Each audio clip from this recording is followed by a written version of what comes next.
கர்த்தருக்கு மகிமை உண்டாவதாக. இந்த சின்ன செய்தியின் வேளையிலே நான் உங்களை வாழ்த்துகிறேன்.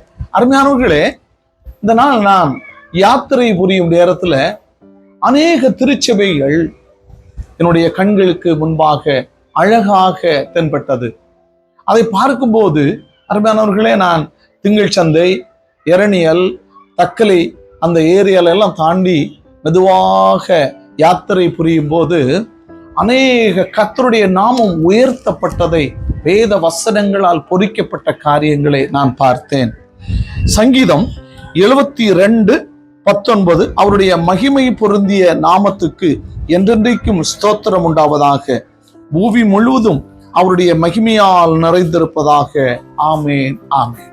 அன்பு தேவனுடைய பிள்ளைகளே, செல்லுமிடமெல்லாம் அவருடைய திருநாமம் உயர்த்தப்பட்டதை நான் பார்த்தது மாத்திரமல்ல, அதுதான் உண்மை.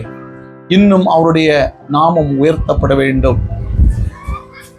அவரை ஸ்தோத்திரிக்கும் பிள்ளைகளாக, அவரை ஆராதிக்கும் ஜனமாக நாம் மாறிவிட வேண்டும். இந்த செய்தியை கவனிக்கிறதான உங்களோடும் என் தேவன் இடைபடுவார். ஆண்டவரே, நான் உம்மை ஸ்தோத்தரிக்கிறேன் ராஜா.